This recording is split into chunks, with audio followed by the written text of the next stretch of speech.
Danny Park wiped the sweat from his forehead as he guided the cargo loader through the narrow corridors of Nexus Station 7. The shipment from Earth had arrived 3 days late, and everyone in the human quarter was getting impatient. People wanted their coffee, their books, their clothes, and all the little things that made life bearable so far from home. The station hung in orbit around a massive gas giant, its swirling orange and red clouds visible through every viewport on the lower levels. 12 different species called this place home, and Danny had learned to navigate around all of them during his 2 years as a cargo handler. He knew which corridors the tall preferred because of the higher ceilings. He knew to avoid the meditation gardens during their morning rituals. And he knew that the family on level 6 had 3 cubs who got into absolutely everything.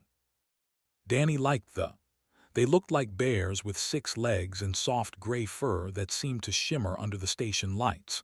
The adults were calm and thoughtful, excellent traders who had earned respect throughout the sector, but their children were another matter entirely. Tika, and were bundles of endless energy and curiosity, and Danny had caught them investigating his cargo more than once. He parked the loader in storage bay 12 and began unloading the crates. The manifest listed the usual items: processed foods, entertainment discs, clothing, medical supplies, and personal packages for the 47 humans living on the station. Danny worked quickly, stacking crates against the wall and checking items off his list. The packing material was everywhere. Sheets of bubble wrap spilled out of every crate, and Danny gathered them into a pile in the corner. He would dispose of them later. Right now, he wanted to finish the job and grab some lunch. His stomach had been growling for the past hour, and he could smell the noodles from the human cafeteria 2 levels up.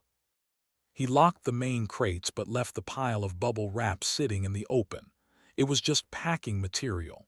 Nobody would want it, and he would come back after lunch to clean up. Danny gave the storage bay one last look, decided everything was secure enough, and headed for the exit. The doors slid shut behind him, and he walked toward the elevator with a light step. He had no idea that the storage bay shared a ventilation shaft with the family quarters. He had no idea that 3 young cubs had been listening to his work with their incredibly sensitive ears. And he had absolutely no idea that those same cubs were already planning their next adventure. Tika was the oldest of the 3, and she considered herself the leader. She had heard the human working in the storage bay, and she had heard him leave. More importantly, she had heard the strange crinkling sound of something she had never encountered before. Her ears, large and round like satellite dishes, had picked up every rustle and crackle. She gathered her siblings in their sleeping room while their parents attended a trade meeting on level 4. Was the middle cub, always hungry and always ready to follow his sister into trouble. Was the youngest, small and quick, with a talent for squeezing into spaces that should have been impossible. Tika explained her plan in quick whispers. The storage bay was just down the corridor. The human had left. There was something interesting inside, something that made wonderful sounds. They would investigate, satisfy their curiosity, and return before their parents finished their meeting. The 3 cubs crept through the corridor on silent paws, were natural hunters on their home world, and even the children knew how to move without making a sound. They reached the storage bay and found that the door had a simple lock that defeated in seconds. The youngest cub had a gift for mechanical things, and this lock was barely a challenge. The door slid open, and the cubs entered the bay with wide eyes. Crates lined the walls, but their attention went immediately to the pile of strange material in the corner. It was clear and filled with tiny bubbles, and it crinkled beautifully when Tika touched it with her paw. She picked up a sheet and examined it closely. The bubbles were perfect little domes, and she could see the air trapped inside each one. She squeezed one experimentally, and it burst with a sharp pop that made all 3 cubs jump backward. They stared at each other in shock, then began to laugh, a deep rumbling sound that made when something delighted them. He grabbed his own sheet and squeezed a bubble. Pop! Another laugh. joined in, her small paws working frantically to produce as many pops as possible. Soon all three cubs were rolling in the bubble wrap, squeezing and popping with abandon.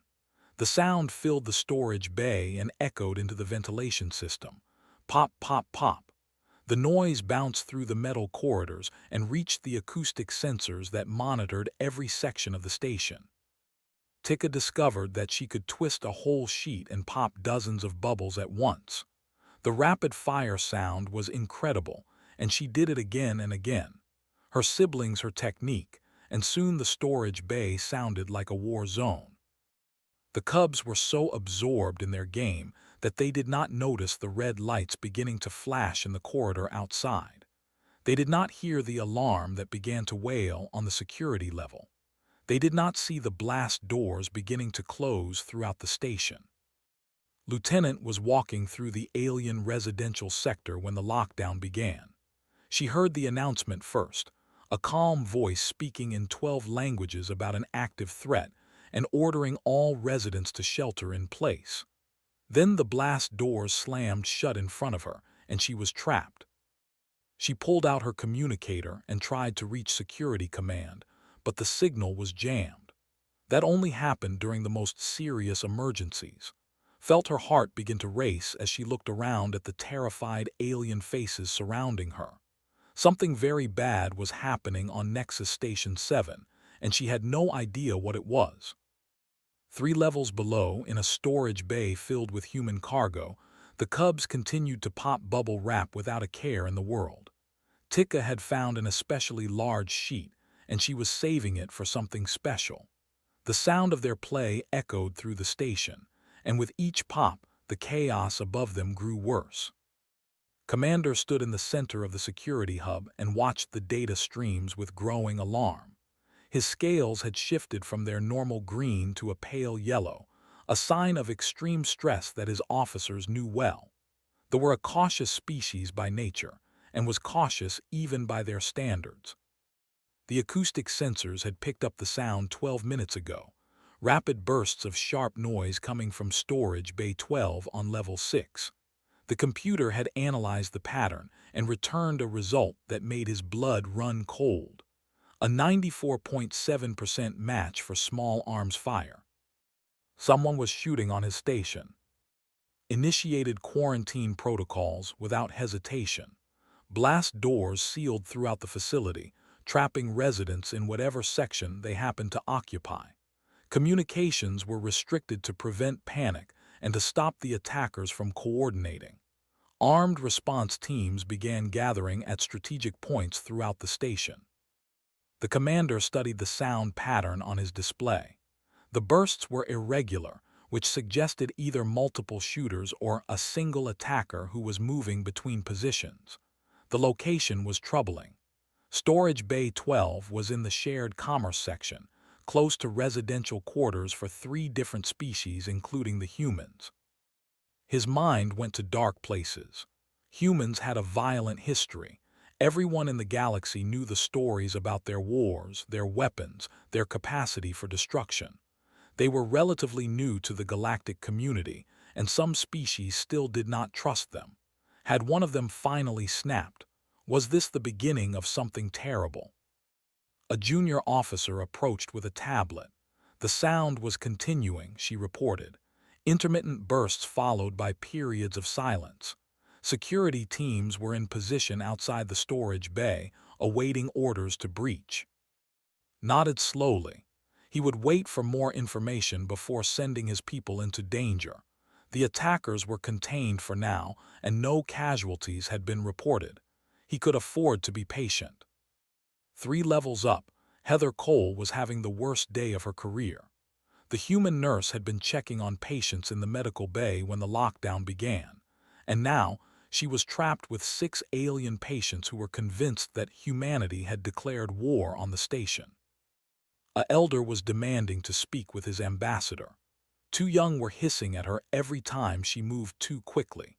A trader was clicking her mandibles in what Heather had learned was a sign of extreme agitation. And 3 adults were packing the room with growing anger, their fur bristling and their claws extending involuntarily. Heather tried to calm them with soft words and gentle gestures, but nothing was working. The announcements had mentioned gunfire, and everyone knew that guns were a human invention. The other species had developed energy weapons and sonic disruptors, but the crude projectile weapons that made that distinctive popping sound were uniquely human. She could see the accusation in their eyes. Your kind did this. Your violent nature has finally shown itself. We should never have trusted you. Heather wanted to defend her species, but what could she say? She did not know what was happening. For all she knew, a human really had started shooting. The thought made her sick, but she could not dismiss it entirely. Humans were capable of terrible things. History had proven that countless times. In the alien residential sector was dealing with similar tensions. The corridor where she was trapped held about 30 residents, mostly and with a few mixed in. They had gathered in small groups, speaking in low voices and casting suspicious glances at the only human among them. Kept her back to the wall and her hands visible. She was a security officer, and she knew how quickly fear could turn to violence.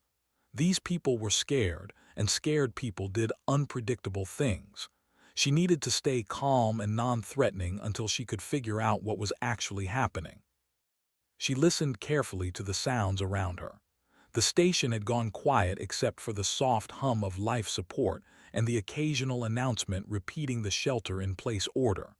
But underneath those sounds, she could hear something else, a distant popping that seemed to come from below.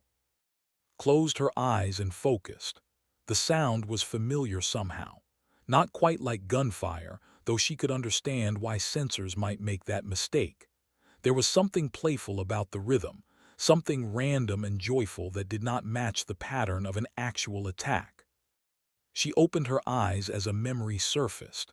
She had been a child on Earth, helping her grandmother pack dishes for a move.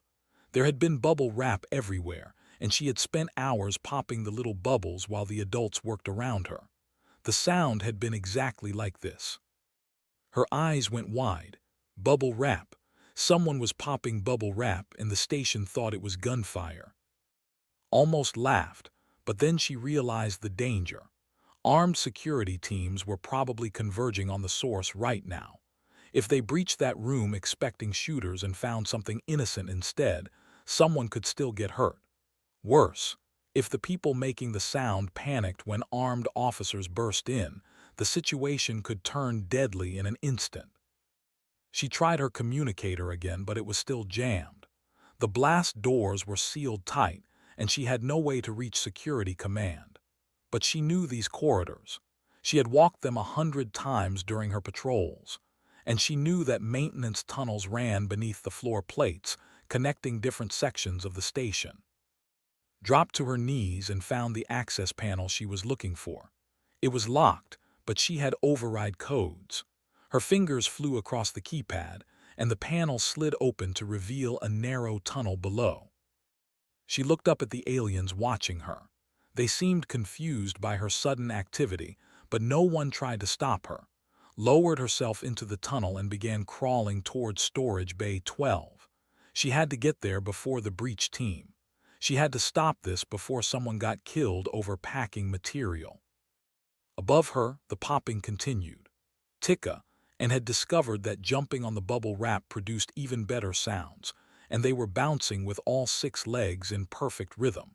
They had no idea that armed officers were preparing to storm their playground.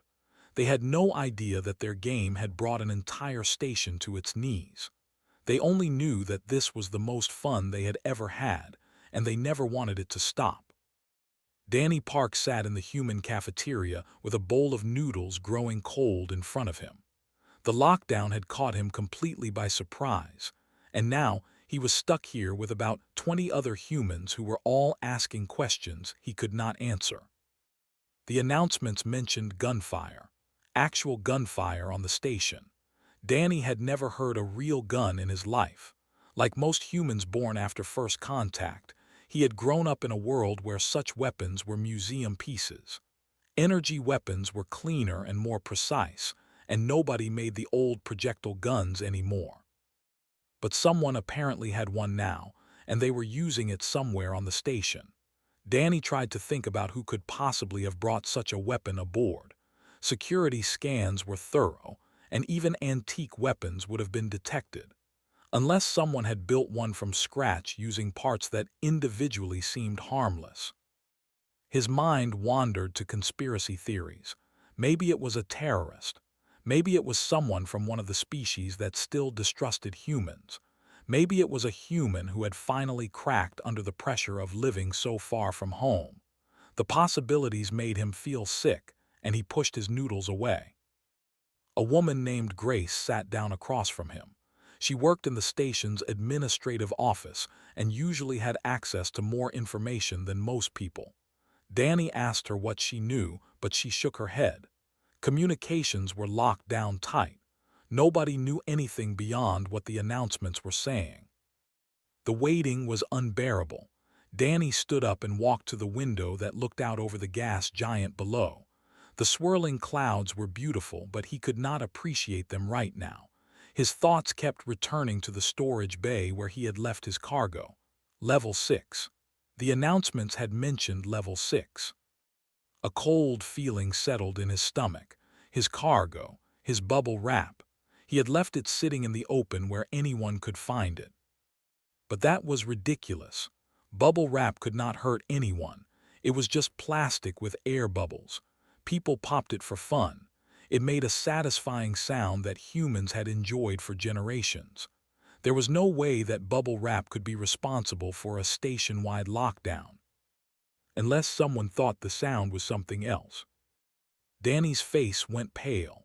He remembered reading about acoustic misidentification during his training.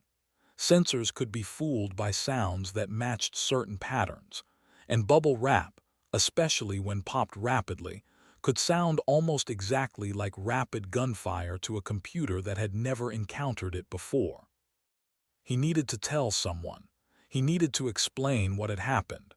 But communications were locked, and he was trapped in the cafeteria with no way to reach anyone who could help. Meanwhile, on Level 4, and were experiencing every parent's worst nightmare. The couple had been in a trade meeting when the lockdown began, and now they could not reach their children.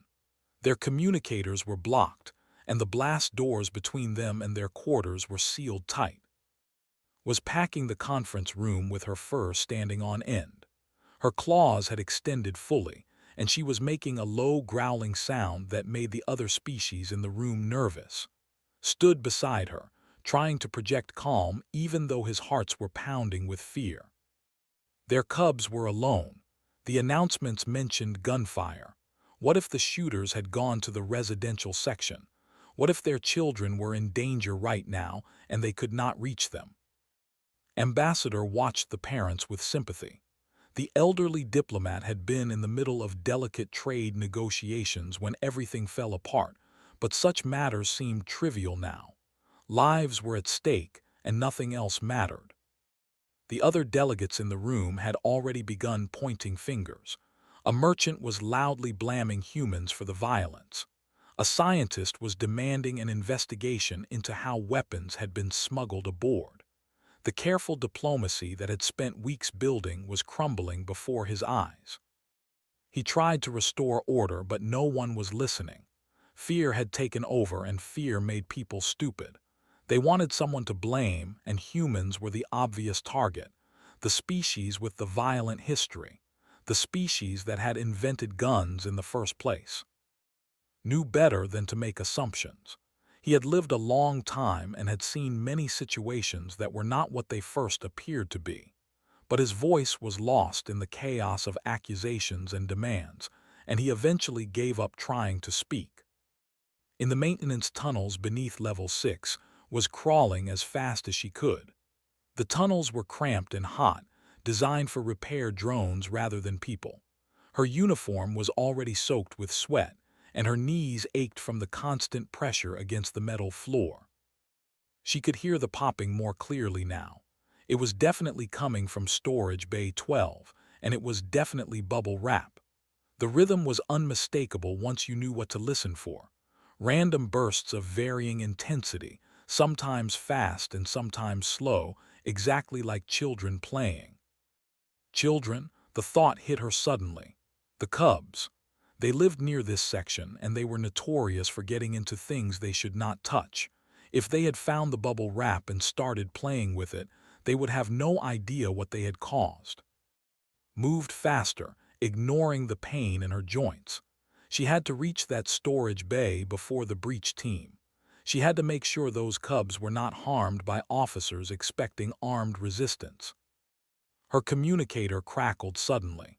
The jamming was weaker in the maintenance tunnels, and she was able to get a partial signal through to Security Command. She identified herself and requested to speak with Commander immediately. It was urgent. It was a matter of life and death. The connection was poor, but she managed to convey the basics. Not gunfire, packing material, children playing, do not breach. She repeated the message 3 times before the signal cut out entirely. She had no way of knowing if her message had gotten through. All she could do was keep crawling and hope that she reached the cubs in time. Above her, through the metal floor plates, she could hear the popping continuing without pause. Tika, and were still playing, still innocent, still unaware that their lives might depend on a human woman crawling through a dark tunnel to save them. Commander stared at his communication officer with disbelief. The message had been fragmentary, broken by interference and distance, but the words were clear enough. Not gunfire, packing material, children playing. His scales flushed orange with embarrassment, and then shifted to a deep blue as he processed the implications. If the message was accurate, he had just locked down an entire station over the sound of children playing with human garbage. The diplomatic fallout would be catastrophic. His career would be finished. But if the message was wrong and he called off the breach, people could die. Real attackers could escape or cause more harm. He was trapped between 2 terrible possibilities with no way to know which one was true. The breach team was in position. His officers were waiting for his order. The popping sound continued to echo through the acoustic sensors, each burst like a needle in his brain. He had to make a decision, and he had to make it now. A senior officer suggested sending a drone first. It would take an extra few minutes, but they could get visual confirmation before risking lives. Agreed immediately. It was the cautious choice, and caution had served him well throughout his career. The drone launched from a nearby maintenance port and flew silently towards Storage Bay 12. Its cameras transmitted a live feed to the security hub, and everyone watched as the small machine approached the door. Meanwhile, emerged from a floor panel just outside the storage bay. She was covered in dust and grime, her hair was a mess, and her uniform was torn in several places. But she had made it. She could hear the popping clearly now, coming from just beyond the sealed door. She also saw the breach team. 6 armed officers in full tactical gear, weapons raised and ready. They were positioned on both sides of the door, waiting for the command to enter. One of them spotted and raised a hand to stop her. Held up her security badge and spoke quickly. She explained what she believed was happening inside. Cubs, human packing material, a misunderstanding. The officers looked skeptical, but they did not stop her from approaching the door. Her communicator crackled again, and this time the signal was clear. Commander was on the line, asking her to confirm her earlier message. She repeated everything, adding details about the cubs and their known curiosity. She begged him to give her 60 seconds to enter the room and verify before anyone started shooting. There was a long pause. Then's voice came through, tired and stressed but willing to listen. She had 60 seconds. If she was wrong, the breach would proceed immediately. Entered her override code, and the storage bay door slid open. She stepped inside with her hands raised and her movements slow and non-threatening. What she saw made her want to laugh and cry at the same time. 3 cubs were surrounded by mountains of bubble wrap. They had clearly been at this for a while, because popped sheets were scattered across the entire floor. Tika was standing on a large intact sheet, preparing to jump, was stuffing his face with what appeared to be packing peanuts, which were definitely not food, and Little was wrapped entirely in bubble wrap like a strange alien burrito. They all froze when they saw, their large ears flattened against their heads in the universal sign of a child caught doing something wrong. Tika slowly lowered herself from her jumping position, stopped chewing, did not move at all, perhaps hoping that if she stayed still enough, the human would not notice her. Spoke gently. She told them they were not in trouble, but they needed to stop popping the bubbles right now. The cubs looked confused but obedient. Tika stepped away from the bubble wrap, finally swallowed what was in his mouth, remained frozen in her plastic cocoon, activated her communicator and reported to 3 cubs, confirmed, no weapons, no threat, just bubble wrap. She could hear the commander exhale heavily on the other end of the line. The lockdown lifted 10 minutes later. Blast doors opened throughout the station, and confused residents emerged to find out what had happened. The news spread quickly, traveling from corridor to corridor and level to level. The gunfire had been packing material. The attackers had been children. The entire crisis had been a misunderstanding. Danny Park was escorted to the storage bay by security officers who wanted an explanation. He arrived to find sitting on a crate while 3 young tried to apologize in their own language. The cubs looked absolutely miserable, their ears drooping and their tails tucked between their legs. Arrived shortly after, his scales cycling through colors that Danny did not recognize. The commander demanded to know why humans wrapped their belongings in material that sounded like weapons. Why would any sane species create such a thing? What possible purpose could it serve? Danny tried to explain. Bubble wrap protected fragile items during shipping. The bubbles cushioned impacts and prevented damage. And yes, humans found the popping sound satisfying. It was a form of stress relief. People enjoyed it. The commander stared at him for a long moment. Then he turned to his officers and ordered them to catalog every piece of bubble wrap on the station. This material was clearly dangerous, not because it could cause physical harm, but because it could cause exactly this kind of chaos. Protocols would need to be established. Permits would need to be required. And arrived next, rushing to their cubs with a mixture of relief and parental fury. They gathered Tika and into their arms, checking them for injuries that did not exist. Then they began scolding in rapid, their voices rising and falling in patterns that needed no translation. Watched the family reunion with a small smile. The crisis was over. Nobody had been hurt, and she had managed to save 3 young lives by remembering a sound from her childhood. It was not the most heroic thing she had ever done, but it might have been the most important. 1 week had passed since the incident, and Nexus Station 7 was still talking about it. The story had spread beyond the station to nearby systems, and humans throughout the sector were dealing with questions about their strange packing materials. Most found it funny. Some found it embarrassing.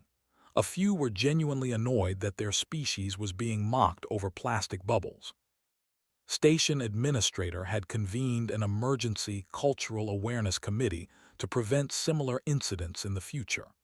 They was not angry exactly, but she was determined to ensure that her station never went into lockdown over packing supplies again. Her iridescent wings fluttered with agitation as she called the meeting to order. Danny Park had been summoned to give a presentation. He stood at the front of the conference room with a box of human shipping materials and a deep sense of dread. 20 representatives from different species were watching him with expressions ranging from curiosity to suspicion. He cleared his throat and began. He explained the history of bubble wrap. It had been invented in 1957, originally intended as textured wallpaper. When that idea failed, the inventors discovered that the material was excellent for protecting fragile items during shipping. It became standard packing material on Earth and spread throughout human space as they expanded into the galaxy. The popping, he continued, was an unintended bonus. Humans found the sensation of bursting the bubbles to be deeply satisfying. Scientists believed it activated pleasure centers in the human brain, similar to the feeling of completing small tasks. Companies had even created apps that simulated bubble wrap popping for people who did not have access to the real thing. The aliens in the room exchanged confused glances. A delegate raised his hand and asked if humans truly created objects specifically to simulate weapon sounds for entertainment. Danny thought about video games and action movies and realized he had no good answer. Announced new regulations. Bubble wrap and similar materials would be classified as restricted items requiring special permits. All shipments containing such materials would need to be opened in designated areas with acoustic dampening. Violators would face fines and possible expulsion from the station. Danny accepted the regulations without argument. They seemed reasonable given what had happened.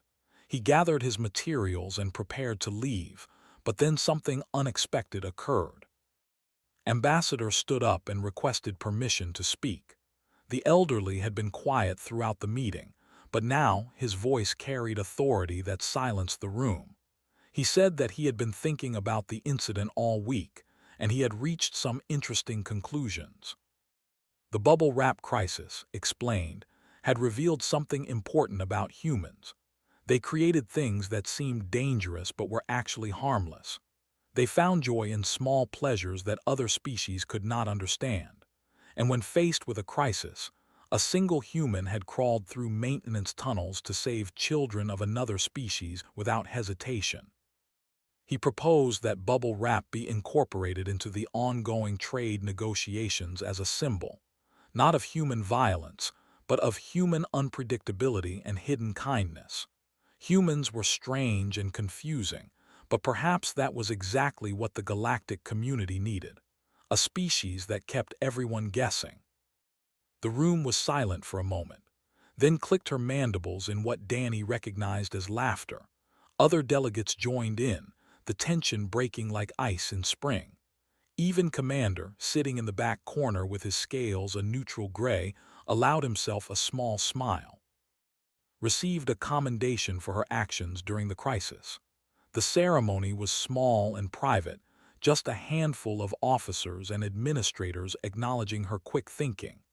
She accepted the honor gracefully, though she insisted that she had only done what anyone would have done in her position, and attended the ceremony with their cubs. The children had been grounded for a month, forbidden from exploring any area of the station without adult supervision. They sat quietly in their seats, trying to look responsible and mature. It was not working. After the ceremony, Tika approached with something clutched in her paw. It was a drawing, created with the crayons that human children had shared with families. The picture showed a human woman crawling through a tunnel while 3 cubs played with circles overhead. The style was childish and the proportions were wrong, but understood exactly what it meant. She thanked Tika and promised to keep the drawing forever. The young beamed with pride, her ears standing straight up for the first time since the incident.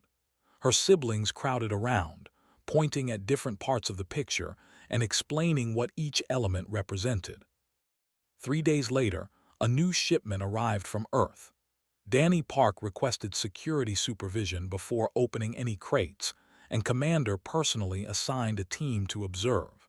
The officers watched with visible tension as Danny carefully removed the packing material and set it aside in sealed containers. When he was finished, approached him with an unusual request. The commander wanted a small piece of the bubble wrap, just a sample, for research purposes. Danny raised an eyebrow but handed over a sheet without comment, tucked it into his uniform and walked away with what might have been a spring in his step. Danny watched him go, wondering if the station was about to have another incident. In the observation area overlooking the cargo bay, 3 young pressed their faces against the glass. Tika, and had somehow escaped their parents and found their way here to watch the unpacking. Their eyes were locked on the bubble wrap with an intensity that would have concerned any adult who noticed. They knew they could not touch it. They knew they would be in terrible trouble if they tried. But knowing something and accepting it were two different things, especially for children who had experienced the greatest joy of their young lives in that storage bay. Danny spotted them through the glass and shook his head with a smile.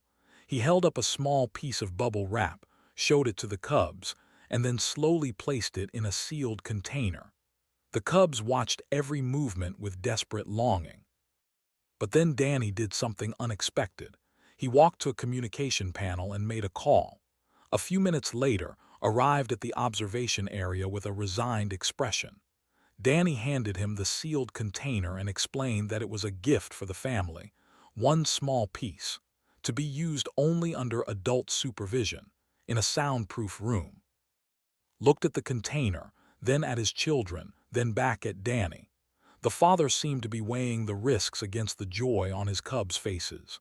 Finally, he accepted the container with a nod of thanks. That evening, in a specially prepared room with acoustic dampening, 3 cubs sat in a circle with their parents and a single sheet of bubble wrap, gave the signal, and the popping began. The sound was muffled and contained, inaudible to anyone outside the room. But inside Tika, and were the happiest children on the station. And somewhere in the security hub, Commander was discovering exactly why humans found this strange material so satisfying. He popped another bubble and let out a breath he had been holding for a very long time.